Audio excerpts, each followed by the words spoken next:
जंतु आक्रमण में 6 गोटी छेड़ी मृत्यु। नयागढ़ जिला रणपुर ब्लॉक अंतर्गत कुलासर पंचायत नीलपल्ली ग्राम में शेख मजिद और हुस्नारा बीबी स्वामी स्त्री 2 जन अति निरीह गरीब परिवार।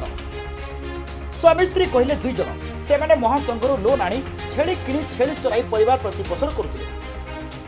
सबुदिन भली संज बेले चराइबाकू नेथिबा छेड़ी गहल में बांधिଥିଲେ एवं सकाळु छेड़ी गुड़िक एठी सेठी खंडिया खाबरा होई मृत अवस्था देखि तांकर होश उड़ीगला एवं कांद बोबा सह समस्त पाख पड़ोशी को डाकिଥିଲେ।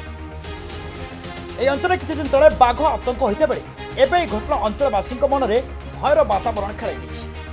ଏହି ଅଞ୍ଚଳରେ ପ୍ରାୟ ଗାଁ ସବୁ ପାହାଡ଼ିଆ ଜଙ୍ଗଲ ଘେରା ମଧ୍ୟରେ ସେଥିପାଇଁ ଏବେ ସଞ୍ଜ ହୋଇଗଲେ ବାଘ ଭୟରେ ତାଟି କବାଟ ବନ୍ଦ ହୋଇଯାଉଛି। କେଉଁ ଜନ୍ତୁ ମାରିଛି ବୋଲି କିଛି ପ୍ରମାଣ ନଥିଲେ ମଧ୍ୟ କିଛି ଗ୍ରାମବାସୀମାନେ ବାଘ ମାରିଛି ବୋଲି ସନ୍ଦେହ କରିବା ସହ ଉକ୍ତ ଗରିବ ପରିବାରକୁ କିଛି ସାହାଯ୍ୟ ସହଯୋଗ କରିବାକୁ ଦାବି କରିଛନ୍ତି ମିଡିଆ ମାଧ୍ୟମରେ। ଆପଣ ପରିଚୟ ଦେଇକି ଦିଅନ୍ତୁ। ମୁଁ ରବୀନ୍ଦ୍ର କୁମାର ସାହୁ, ଲାଇଭ ସରପଞ୍ଚ, ଆମ ଘର କୁଆସର। ତେଣୁ ଗରିବ ଲୋକଟିଏ, ତେଣୁ ସେ ବୁଲି ଦିନ ଦ୍ୱିପହର ବୁଲିକି ଚରୁଥାଏ। ତେଣୁ ଆଣିଲେ ଖାଇବ। ତେଣୁ ଦୈବ ଦୁର୍ଭାଗ୍ୟ କୌଣସି ଜନ୍ତୁ ଆସି ତାର 6ଟି ଜନ୍ତୁ ମାରିଦେଇଛି।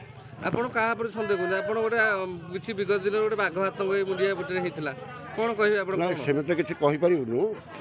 ତେଣୁ ଯେଉଁ ବାଘ ଆତଙ୍କ ହେଇଥିଲା ଏପଟେ ଏଇଟା ବଧିରେ ମାରିଥିଲା। ତେଣୁ ଆମେ ସେଇଗୁଡ଼ା ଆଶା କରୁଛୁ। ତେଣୁ କୁକୁର ଏଠିକି ପାଚେରୀ ଦେଇକି ଆସିପାରିବ ନାହିଁ।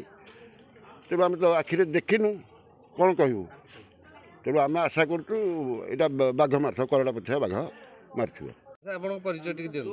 ମୋ ନାଁ ହୁସନାରା ବିବି, ଆମ ଘର ନୀଳପଲ୍ଲୀ, କୁଳାସର ପଞ୍ଚାୟତ। ଆଚ୍ଛା, ଯେଉଁ କାଲି ଯେଉଁ ରାତିରେ ଯେଉଁ ଘଟଣା ଆପଣଙ୍କ ଜନ୍ତୁ କ୍ଷୟକ୍ଷତି ହେଇଛି ତା ବିଷୟରେ କ'ଣ କହିବେ? କ'ଣ କେମିତି କ୍ଷତି ହେଇଯିବ, କିଏ ଜନ୍ତୁ ପଶିଯାଇଥିଲା। କାଲି ରାତି 10টাରେ ବାନ୍ଧିଲୁ ଗୁହାଳେ, ରାତି ସକାଳ ପାଇଲା ଦେଖିଲା ଆସିକି ମରିକି ପଡ଼ିଛନ୍ତି।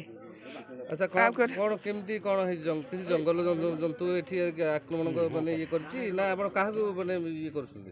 ନାଇଁ, ଏଇ ଯାହା ଜଣାପଡ଼ୁଛି ଜଙ୍ଗଲ ପଶୁ କିଏ ପଶିଯାଇଛି ଜନ୍ତୁ। ଏଇ କିଛି ଦିନ ତଳେ ଗୋଟେ ବାଘ ଆତଙ୍କ ହେଇଥିଲା ଆମ ଏଇ ନୀଳପଲ୍ଲୀ ଏରିଆରେ। ତାମାନେ ଆପଣ କାହାକୁ ସନ୍ଦେହ କରୁଛନ୍ତି? ସେଇ ବାଘ ଉପରେ ସନ୍ଦେହ କରୁଛୁ। କେତେଟା ଜନ୍ତୁ ଆପଣଙ୍କର କ୍ଷତି ହେଇଛନ୍ତି? 6ଟା। ଆଚ୍ଛା, ସରକାରକୁ ଆପଣ କ'ଣ କହିବେ? ମାନେ ଯେଉଁ ସରକାର ଆମ କ'ଣ ସାହାଯ୍ୟ କରିବେ, ତାଙ୍କ ଇଚ୍ଛା ହେଲେ କରିବେ। रणपुर जितेंद्र साहू रिपोर्ट, संभव टीवी ओडिया।